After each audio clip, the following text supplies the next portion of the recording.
اب میں آپ کو ذرا اس جو انسانوں میں سے انسان دشمنی کا جن کا سب سے بڑا رول ہے، میں ان کی 2000 سالہ تاریخ کا آپ کے سامنے نقشہ رکھنا چاہتا ہوں۔ ان 1400 سال کا تو میں نے صرف 4 آپ کو پوائنٹس بتائے۔ موسیٰ سے عیسیٰ تک 1400 برس علیہ الصلوۃ والسلام، 2 مرتبہ عروج، 2 مرتبہ زوال، اشیریوں کے ہاتھوں پٹوائی، بابلیوں کے ہاتھوں پٹانا، گریکس کے ہاتھوں مرمت، رومنس کے ہاتھوں مرمت۔ یہ جو 2000 سال ہیں، کیونکہ اب تو ظاہر بات ہے 21ویں صدی شروع ہو گئی، 20 صدیاں حضرت مسیح کو پوری ہو گئی۔ پہلی بات نوٹ کیجئے، حضرت مسیح کی پیدائش ہے سن 1 قبل مسیح۔ یہ نقطہ آپ نے کبھی سنا ہے یا نہیں؟ جب ملینیم کا سلسلہ شروع ہوا تھا پچھلے سال، تو میں نے بیان کر دیا تھا کہ ایک عجیب حساب کے اندر انہوں نے غلطی کی ہوئی ہے۔ حضرت مسیح کی پیدائش ہوئی 25 دسمبر کو، سن انہوں نے شروع کر دیا، جو اس کے بعد جنوری آئی تو پہلا سال شروع ہو گیا۔ اگر جنوری سے پہلا سال شروع ہوا تو یہ 6 دن جو ہے تو اس کے پچھلے سال میں تھے، لہذا کہا جائے گا کہ Jesus Christ was born 1 year before Christ, BC۔ تو 1 قبل مسیح میں حضرت مسیح کی پیدائش ہوئی۔ یہ آخری اسرائیلی نبی اور رسول۔ یہودی علماء کی مخالفت، دشمنی، سولی پر چڑھوا دینا میں بیان کر چکا ہوں۔ سن 33 عیسوی میں، جبکہ حضرت مسیح کی عمر 33 برس تھی، اللہ تعالیٰ نے انہیں زندہ آسمان پر اٹھا لیا، لیکن یہودیوں نے اپنے خیال کے مطابق انہیں سولی پر چڑھوا دیا، ان کی موت واقع ہو گئی۔ اگرچہ اس کے بعد یہ اختلاف ہے ان میں، یہودی کہتے ہیں وہ سولی پر چڑھ گیا، ختم ہوا، مر گیا۔ عیسائی کہتے ہیں نہیں، انتقال ہوا ہے مسیح کا صلیب پر، لیکن پھر وہ دوبارہ زندہ ہو گئے ہیں۔ ان کی لاش ایک غار میں رکھ دی گئی تھی، وہاں ریزریکشن ہو گیا، ان کا وہاں سے بعد الموت وہیں ہو گیا، اور پھر انہیں اللہ نے زندہ آسمان پر اٹھا لیا۔ تو ہمارے اور عیسائیوں کے درمیان نوٹ کر لیجئے، یہ چیز مشترک ہے کہ حضرت مسیح آسمان پر زندہ اٹھائے گئے۔ فرق کیا ہے؟ وہ سمجھتے ہیں کہ سولی دیے گئے، سولی پر مرے، پھر زندہ ہوئے، پھر گئے۔ ہم سمجھتے ہیں کہ نہیں، وما صلبوہ وما قتلوہ، انہوں نے نہ صلیب دے سکے انہیں اور نہ انہیں قتل کر سکے، بل رفع اللہ الیہ، اللہ نے اٹھا لیا۔ پھر ہمارا اور یہ اس کا عیسائیوں کا ایک اور اتفاق ہے، سیکنڈ کمنگ آف جیسس، حضرت مسیح دوبارہ آئیں گے۔ یہ عیسائیوں کا بھی عقیدہ ہے اور ہمارا بھی۔ بہرحال تو جیسا کہ میں نے عرض کیا کہ اس وقت یہ عذاب استیصال، عذاب اکبر کے مستحق ہو چکے تھے، لیکن اللہ نے ان کی مدت دراز کی ہے، لیکن ان پر دنیاوی عذاب کا ایک کوڑا جو ہے اللہ تعالیٰ کی طرف سے اسی وقت برسا۔ دنیاوی عذاب دنیا میں رہتے ہوئے ختم نہیں کیا گیا۔ 37 برس بعد، حضرت مسیح کے رفع سماوی کے 37 برس بعد، سن 70 میں یہودیوں نے بغاوت کی رومیوں کے خلاف۔ رومی ٹائٹس جنرل تھا ایک، اس نے پھر جو حملہ کیا ہے، 1,33,000 یہودی ایک دن میں قتل کیا یروشلم میں، اور ہیکل سلیمانی گرا دیا۔ وہ ہیکل پہلے بھی گرا تھا، پہلے 1400 سال کے دوران میں بھی نبوکدنضر نے گرایا تھا، لیکن پھر اس کے 150 سال بعد انہوں نے دوبارہ بنا لیا تھا، اس لیے وہ اسے سیکنڈ ٹیمپل کہتے ہیں۔ پہلا ٹیمپل جو حضرت سلیمان نے بنایا تھا، نبوکدنضر نے گرا دیا 587 قبل مسیح میں، پھر دوبارہ انہوں نے 150 سال کے بعد بنا لیا۔ وہ اس تاریخ کا حصہ ہے، میں نے جس کے بارے میں آپ کو تفصیل نہیں بتائی۔ اس میں یہ ہوا سن 70 میں وہ گرا دیا گیا، وہ آج تک گرا پڑا ہوا ہے۔ نمبر 2، یہ کہہ دیا گیا کہ یہودیوں اس ارض فلسطین سے نکل جاؤ، تم یہاں نہیں رہ سکتے اب۔ لہذا جس کا جہاں سینگ سمایا چلا گیا، یورپ میں چلے گئے، ایشیا میں آ گئے، عرب میں آ گئے۔ یہ 3 قبیلے جو رات بھی میں نے عرض کیا تھا، بنو قینقاع، بنو نذیر اور بنو قریظہ، یہ وہاں سے آ کے مدینے میں آباد ہو گئے۔ جس کا جہاں سینگ سمایا، افریقہ میں، ہندوستان میں، جہاں چلے گئے۔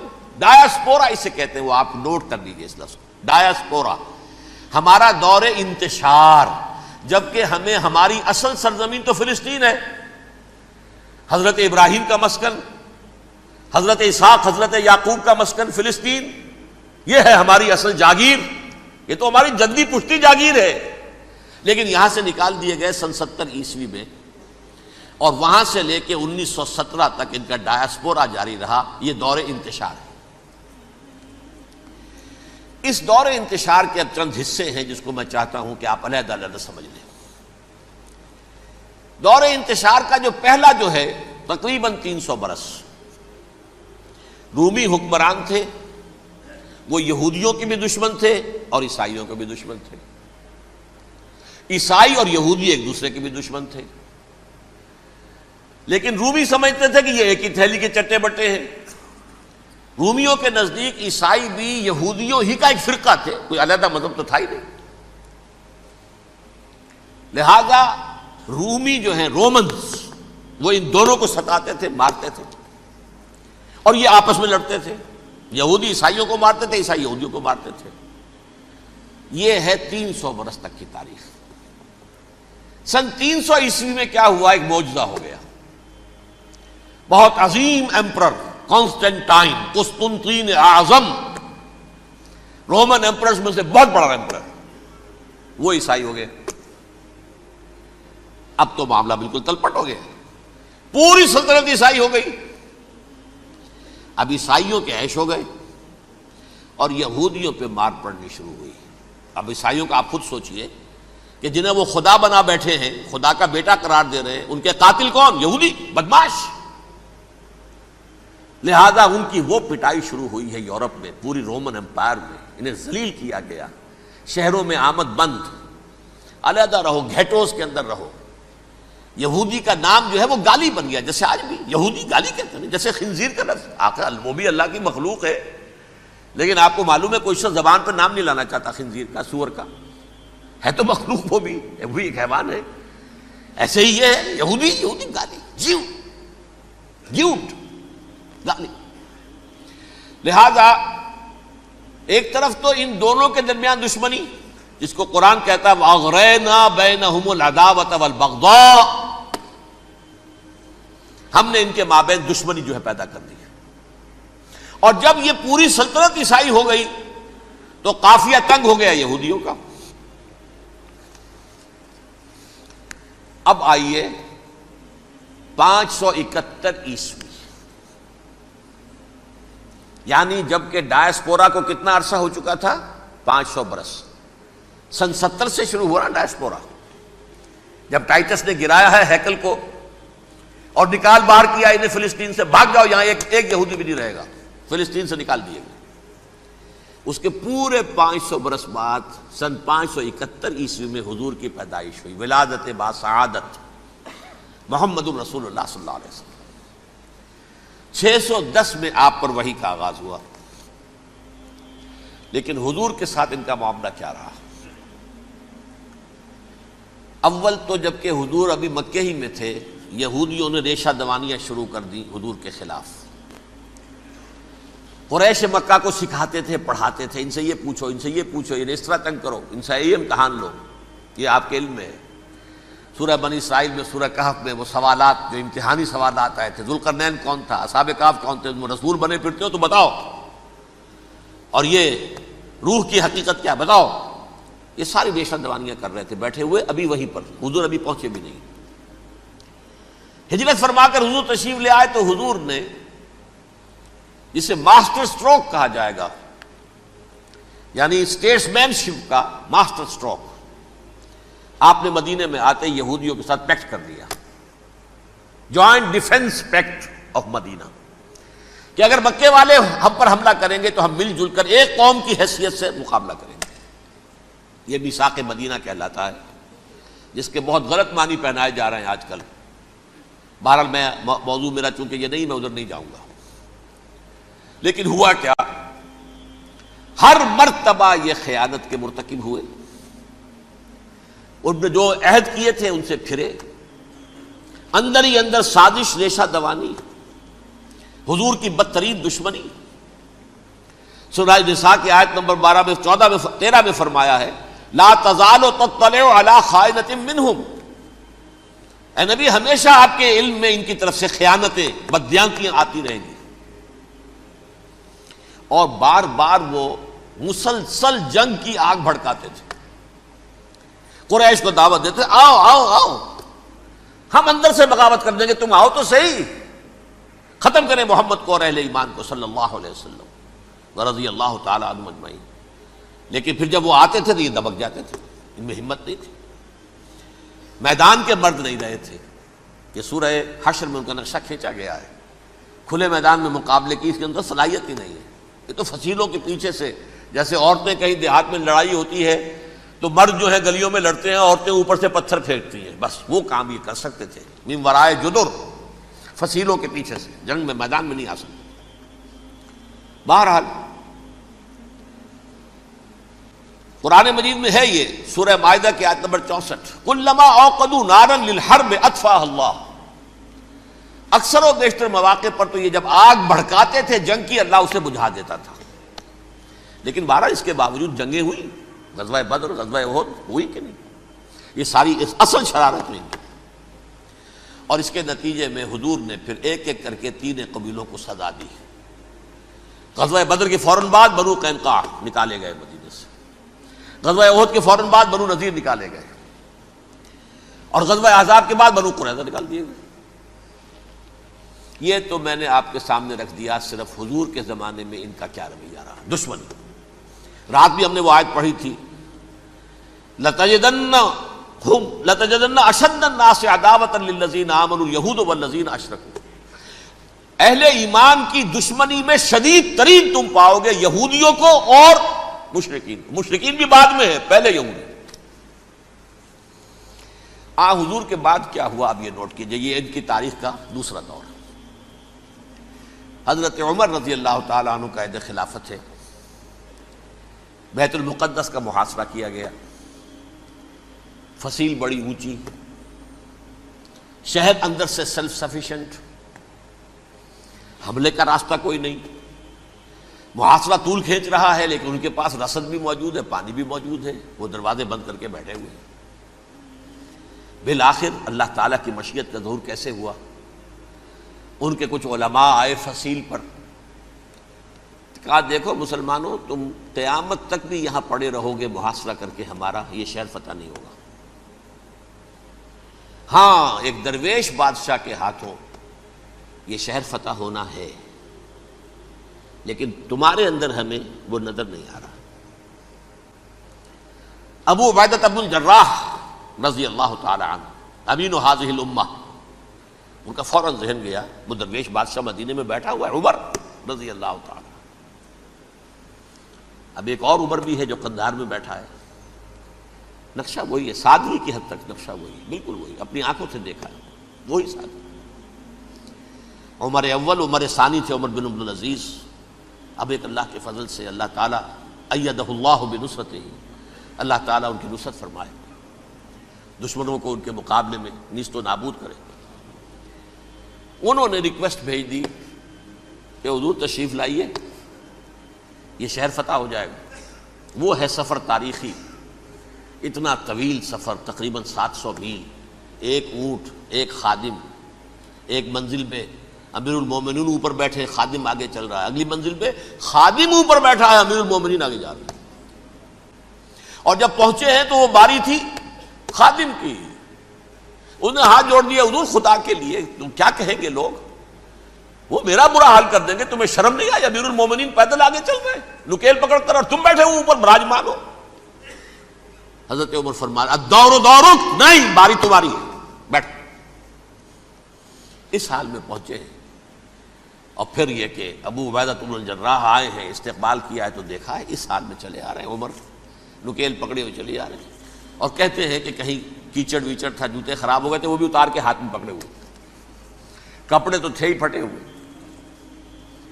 انہوں نے کہا بھی حضرت ابو عبیدہ نے، دیکھیے یہ بڑا متمدن ملک ہے، بڑا مہذب علاقہ ہے یہ، آپ ذرا حلیہ اپنا دوست فرما لیں تب جا کے پیش ہم آپ کو کریں گے.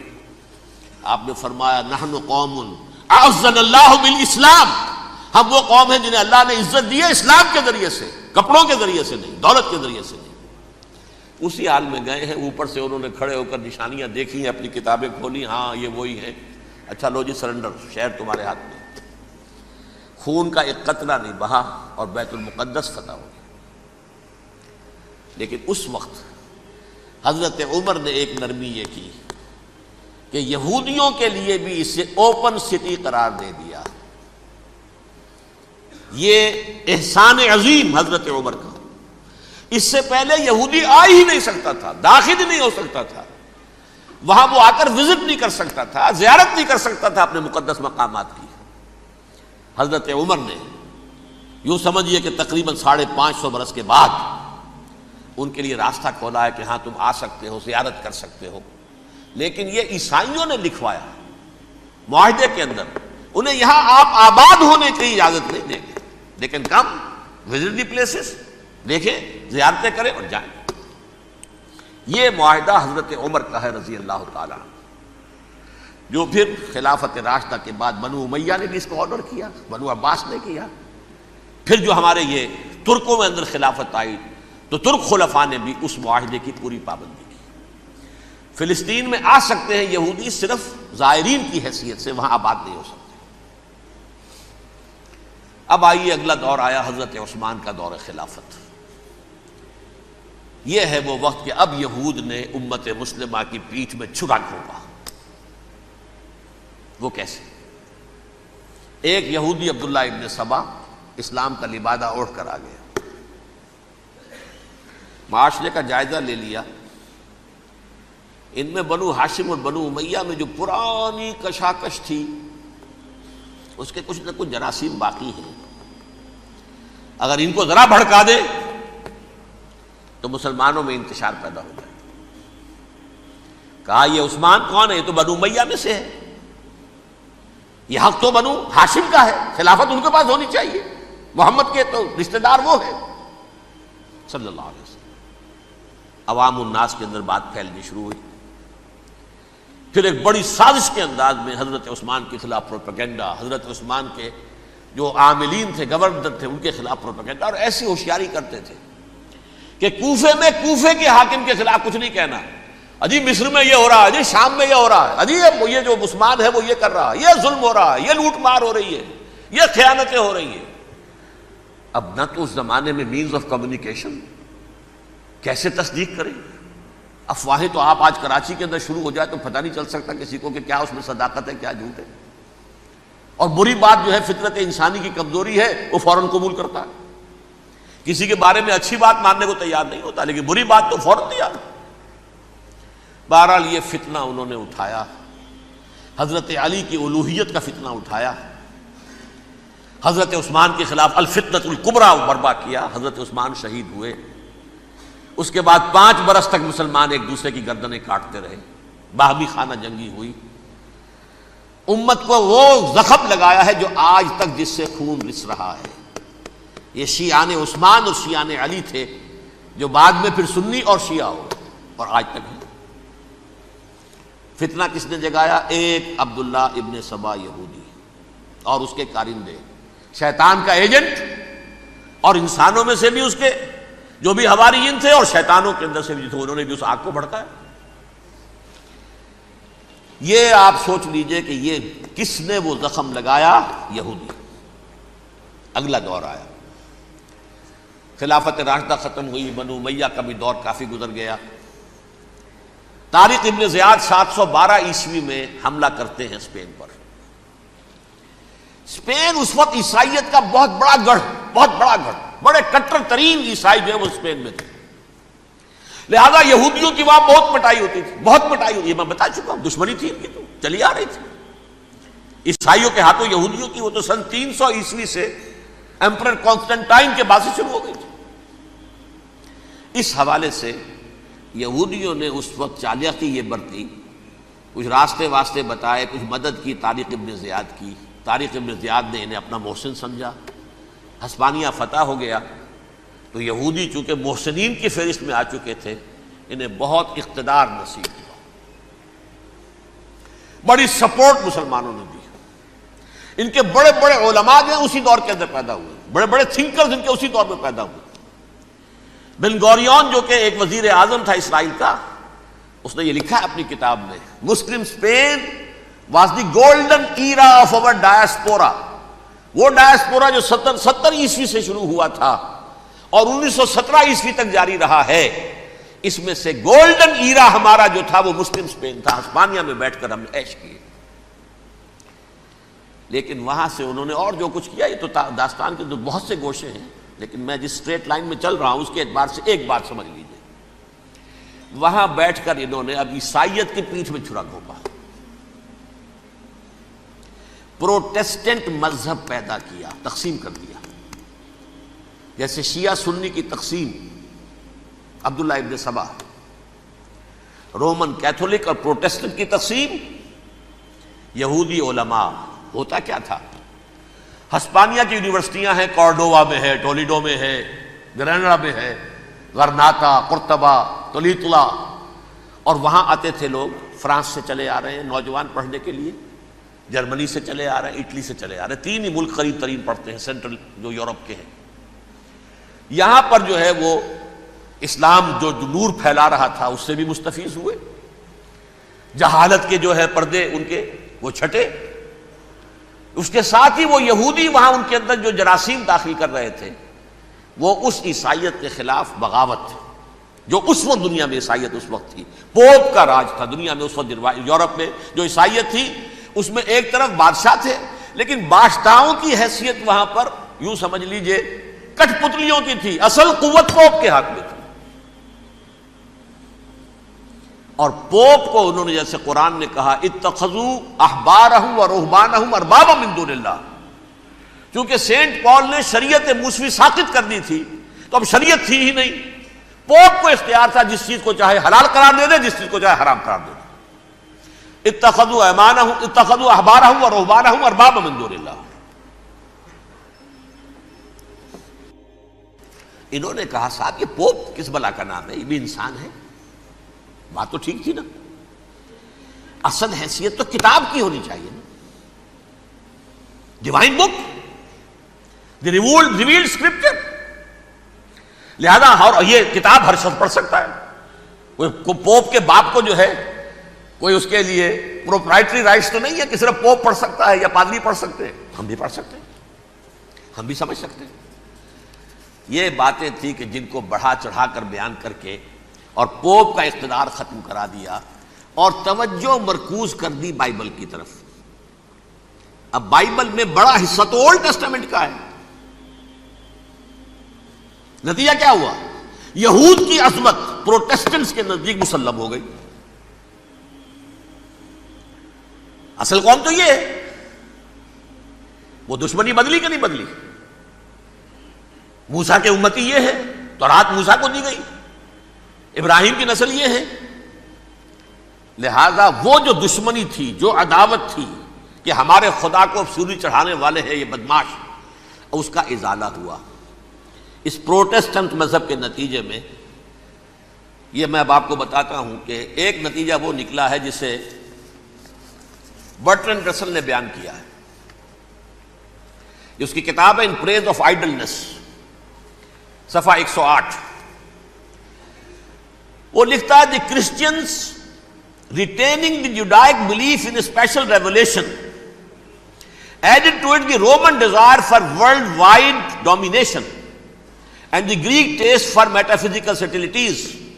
The combination produced the most fiercely persecuting religion that the world has yet known. یہ 3 چیزیں آ کر عیسائیت میں مل گئی. ایک تو جب یہ اولڈ ٹیسٹمنٹ جو ہے وہ ان کے ہاتھ میں آ گئی، اور اس کے میں کچھ آپ کو بتا دیتا ہوں کہ اولڈ ٹیسٹمنٹ کی تعلیمات، کیونکہ یہ اولڈ ٹیسٹمنٹ جو ہے یہ محرف تھی. اصل تورات تو گم ہو گئی تھی 587 قبل مسیح میں، جب پہلی مرتبہ ہیکل جو ہے تباہ ہوا ہے، اس وقت ختم ہو گئی تھی. اس کے کوئی 150 سال کے بعد انہوں نے یادداشتوں سے مرتب کر کے لکھی ہے. اب اس میں ان کے اپنے خیالات، اپنے امانی، اپنی توجیحات وہ شامل ہو گئیں. لہذا میں آپ کو حوالے دیتا ہوں اس کتاب کے اندر مظالم کی جو تعلیم دی گئی ہے، اہل کتاب نے اپنے مظالم قتل عام کے جواز کے لیے تورات میں تبدیلیاں کی اور پیغمبروں پر دہشت ناکی اور بدترین حرام کاری کے الزامات لگائے. سنیے، پہلا حوالہ ہے یہ گنتی باب 31 آیات 17-18. اس لیے ان بچوں میں جتنے لڑکے ہیں سب کو مار ڈالو، اور جتنی عورتیں مرد کا منہ دیکھ چکی ہیں ان کو بھی قتل کر ڈالو، لیکن ان لڑکیوں کو جو مرد سے واقف نہیں اور اچھوتی ہیں اپنے لیے زندہ رکھو. یہ کسی اللہ کی کتاب کا یہ جملہ ہو سکتا ہے؟ کسی ریویل بک کا؟ اور سنیے، یہ ہے استثناء ڈیٹرانومی باب 20 آیت 16-18. پر ان قوموں کے شہروں میں جن کو خداوند تیرا خدا میراث کے طور پر تجھ کو دیتا ہے، کسی ذی نفس کو جیتا نہ بچا رکھنا، جیسا خداوند تیرے خدا نے تجھ کو حکم دیا بالکل نیست کر دینا. مرد، عورتیں، بچے، بوڑھے سب ختم. یہ کتاب مقدس ہے. اور سنیے، سیموئیل باب 27 آیت نمبر 9. اور داؤد نے اس سرزمین کو تباہ کر ڈالا اور عورت مرد کسی کو جیتا نہ چھوڑا.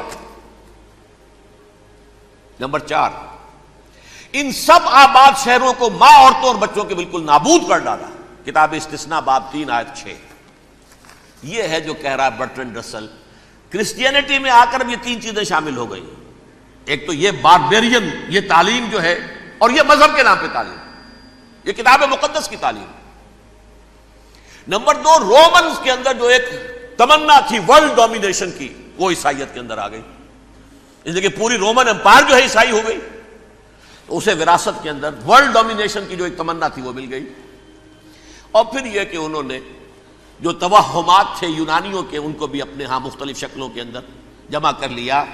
ان 3 چیزوں کا the combination produced the most fiercely persecuting religion that the world has yet known. اس کے نتیجے میں دنیا میں تاریخ انسانیت کے اندر جو بدترین خوخار ترین مذہب ہو سکتا ہے وہ شکل عیسائیت نے اختیار کی.